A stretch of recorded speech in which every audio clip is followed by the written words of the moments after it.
Bu günləri əhalinin güzaranı yalnız asılıdır rayonun icra başçısının əhaliyə göstərdiyi qayğıdan. Necə ki, prezident bütün əhaliyə yardım göstərir, qayğı göstərdiyi kimi rayon icra başçısı da prezidentin nümayəndəsidir. Ərazidə prezidenti əvəz edən ikinci şəxs sayılır o. Şirvan şəhərində yerləşən Mahir Mirzəyev küçəsinin sakinləri yaşadıkları ərazidə mövcud problemlərlə bağlı aidiyyatı qurumlara müraciət edərək dəstək gözləyirlər.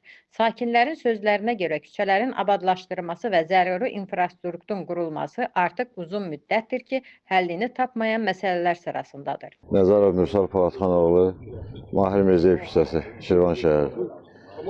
Bizim bu küçədə işıqlanma sistemidir, asfalt örtüyüdür, kanalizasiya sistemidir.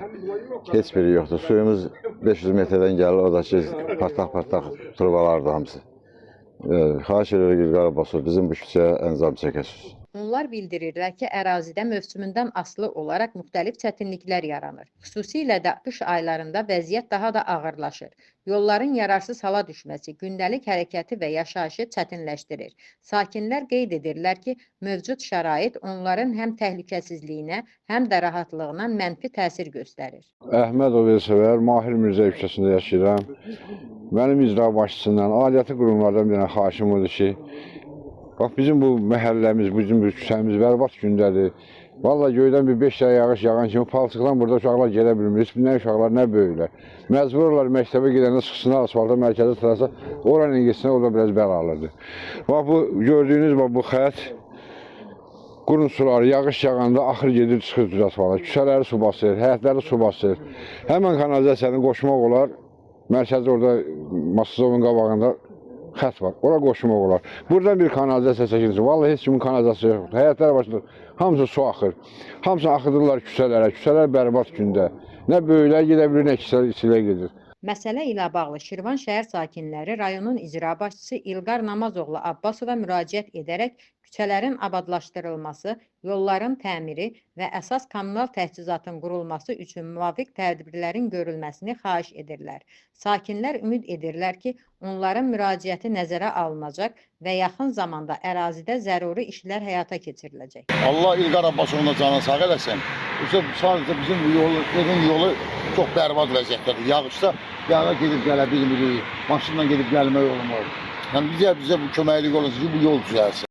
Mən Babayev Əlpana Əlbaloğlu, Şirvan şəhəri, Mahir Mirzəyev küçəsində yaşayan sakinəm. Bizim ən çox bəlalı işimiz bu yol məsələsidir. Çünki bu yoldan bu günləri bütün insanlar, eləcə də məktəblilər və valideynlər istifadə edirlər. Hər bir valideyn səhər tezdən uşağı məktəbə apararkən, yağış yağanda, qar yağanda burada çox həddindən artıq çətinlik çəkirlər. Buna görə də xahiş edərdik ki, rayon icra başçısı İlqar Abbasov cənablarında Çılpağlının Səlyana gedən yolunun sağ tərəfi asfaltlandığı kimi sol tərəfindən nəzarət yetirsin. Bu günləri 4 nömrəli Çılpaqlı məktəbinin əsas şagirdləri yolun sol tərəfindən gedirlər, sağ tərəfindən yox. Əhalinin əsasən güzaranı da sol tərəfində daha ağırdır. Yol yoxdur, bərbad vəziyyətdədir. Küçə işıqlanmır, küçədə işıq, gecə valideynlər, insan ümumiyyətlə bu küçədə hərəkət etmək mümkün deyil. Küçə bərbad vəziyyətdədir. Bir də xahiş edərdik ki, İlqar Abbasov cənablarından Rayon Daxili İşlər Nazirliyinə şöbəsinə göstəriş versin, Şirvan şöbəsinə ki, məktəblilər oradan keçdiyini nəzərə alaraq ora bir heç olmasa dayanacaq, işıqfor qoysunlar ora. Şagirdlər məktəbə gedərkən çox çətinlik çəkirlər. Küçəyə çıxmaq çox çətindir. Həddindən artıq yol bərbad vəziyyətdə olmağına sürət çox yüksək dərəcədə sürürlər. Ora bir işıqfor qoysunlar ki, rahat gedə bilsinlər. Ki, onun gücünə çatan səviyyədə biz ondan xahiş edirik ki, bizim aşağıda mağazada yaxşı o marketdə şərait var. Ora bir bankomat qoyulsun. Bu əhali bu günləri təqaüdün almaqdan sonra çox əziyyət çəkir. Mərkəzin almaqdan sonra uzaq məsafələr qət edirlər. Uzaq məsafələr getməsinlər. Bura bir bankomat qoyulsun və bu bankomatdan əhali bu günləri lazım olan əmək haqqısını və yaxud uşaq pulunu ala bilsinlər. Sonra bizim xahişimiz var ki, bu zibilxana çox bizim üçün ağırlı bir vəziyyətdədir. Bunu daşların heç olmasa bu ekskavatorla qazılıb, onun yerində kökəyə salınsınlar ki, bu tökülən zibil birbaşa aşağı evlərə, həyətlərə getməsin. Düzdür, rayonun kompoz işçilərindən mən razı qalıram. Onlar həmişə gəlirlər, bu zibilli yandırırlar. Ama bu derine kalırsa düşse ondan sonrasına burada zibil aşağı akmaz. Ondan sonra maşın da gelip rahat burada zibilini götürebilir. Bu əhalinin bir dənə tibb məntəqəsi yoxdur. Bu günləri hər hansı bir insanın vəziyyətindən müəyyən qədər tibbi cəhətdən gərginlik əmələ gələrkən o birbaşa ya təzə şəhərə qaçmalıdır, bundan başqa əlacı yoxdur. Ancaq burada bir tibb məntəqəsi olsa məktəbin yanında, o tibb məntəqəsi bu günləri heç olmasa müəyyən qədər insana ilk yardım eləyə bilər.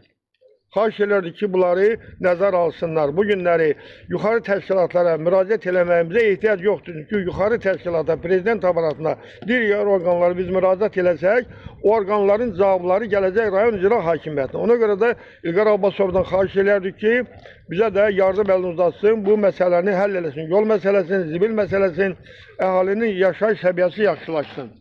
Bu iki yolu, burada olan bu asfalt yolla, o asfalt yolu bir 700 metre mesafəni vursunlar.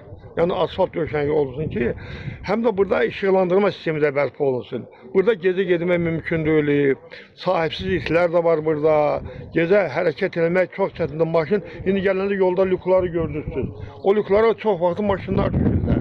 Xahiş edirəm buna nəzarət olunsun. Ondan sonrasına bəxtlər qeyd etdik, yenə təkrar edirik ki, bu günləri əhalinin güzaranı yalnız asılıdır rayonun icra başçısının əhaliyə göstərdiyi qayğıdan. Necə ki, prezident bütün əhaliyə yardım göstərir, qayğı göstərdiyi kimi rayon icra başçısı da prezidentin nümayəndəsidir. Ərazidə prezidenti əvəz edən ikinci şəxs sayılır o. Bizim də gümanımız ancaq ona bağlıdır. Xahiş edirik ki, bizim minnətimizə, xahişimizə əməl edərək əhalinin güzaranı yaxşılaşdırmasına kömək edin.